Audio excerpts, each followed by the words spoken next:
Hello, good morning. I'm gonna make fried milk fish. Okay, ito ang ating mga ingredients ay 1 piece milk fish, onion, ginger, tomato, salt, seasoning, and pepper. Okay, let's start preparing na. Kailangan din pala natin ng oil. Okay? Okay, let's start preparing now all the ingredients. This milk fish, I'm gonna slice into like this.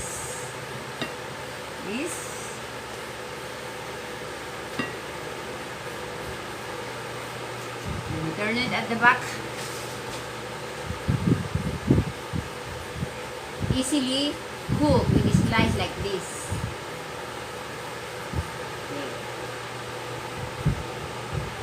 And then later, now I'm going to make the onion, tomato. I'm gonna peel this. Okay, this tomato, I'm gonna cut into small pieces.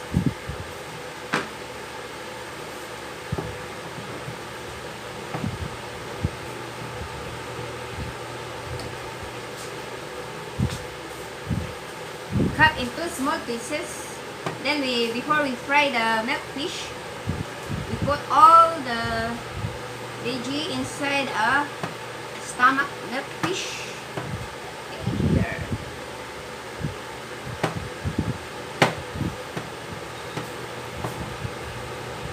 For anything else, I would like to say Happy Father's Day to all.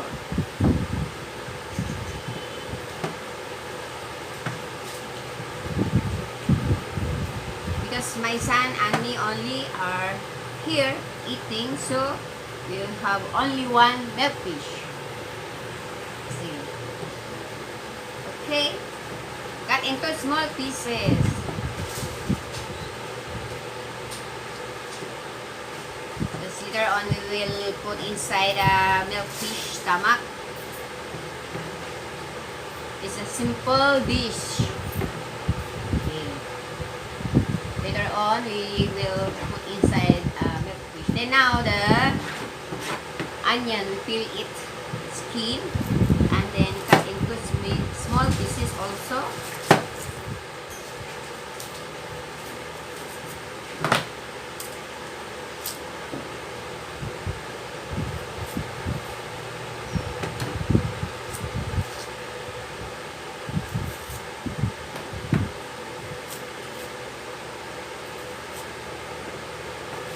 Okay, this one.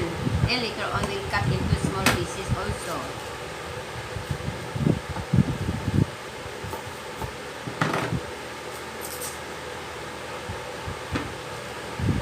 We will just fry this later on. Okay, I will throw away all the rubbish. Okay. Let's continue. We will cut the onion also into small pieces.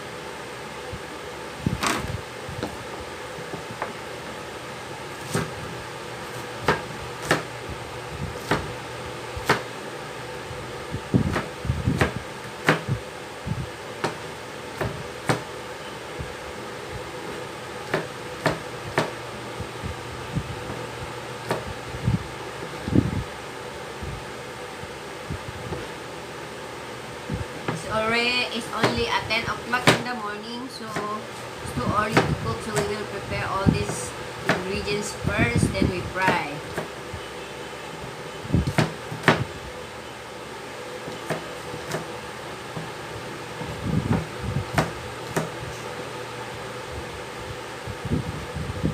Okay.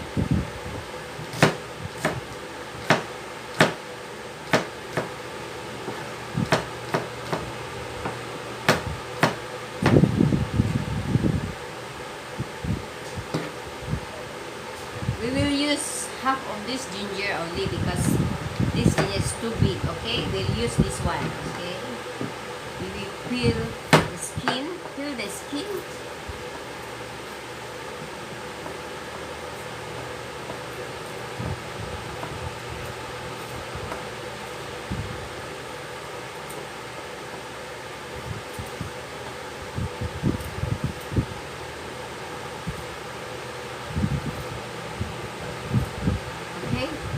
the skin, and then we cut into small pieces. This.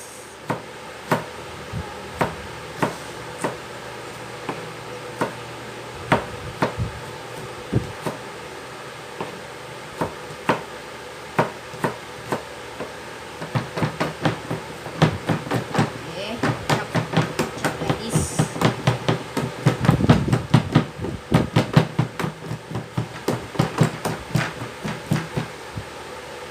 Okay, now it's already done. So what we're gonna do next is to set aside this.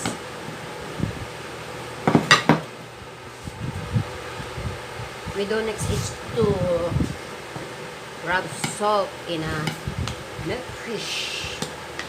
We'll rub a salt into a milk fish like this.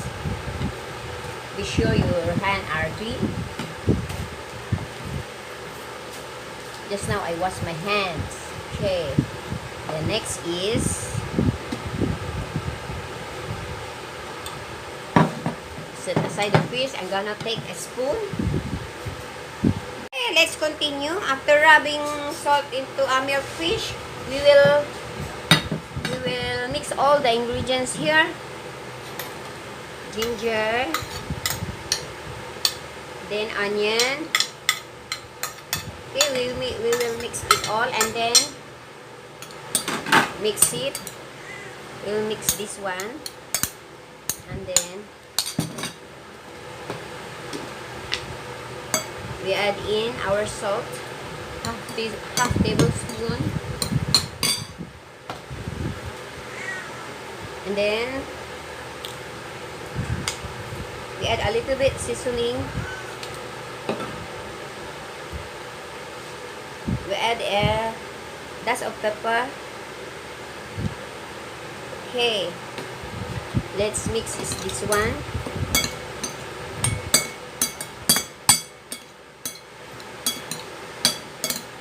Okay, after mixing this, what we're gonna do is to put inside milk fish stomach. Okay, we will put in here. We just cut a little bit more in the stomach. Okay, like that.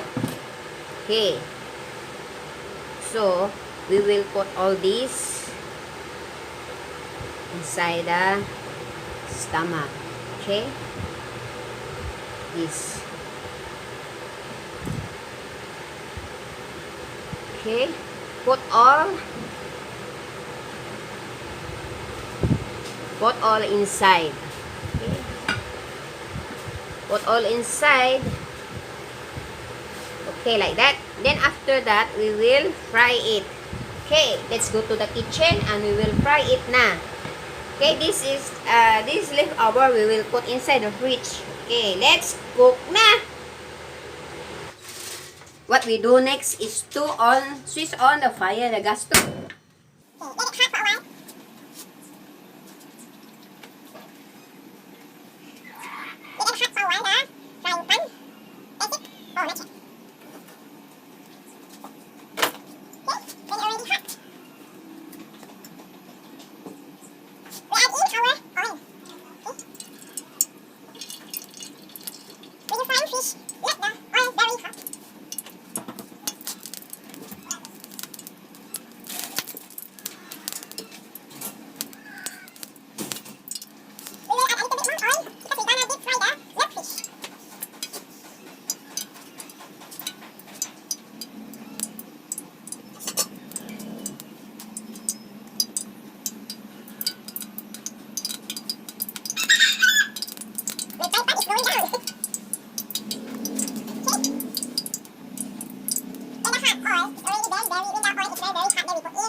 Try it.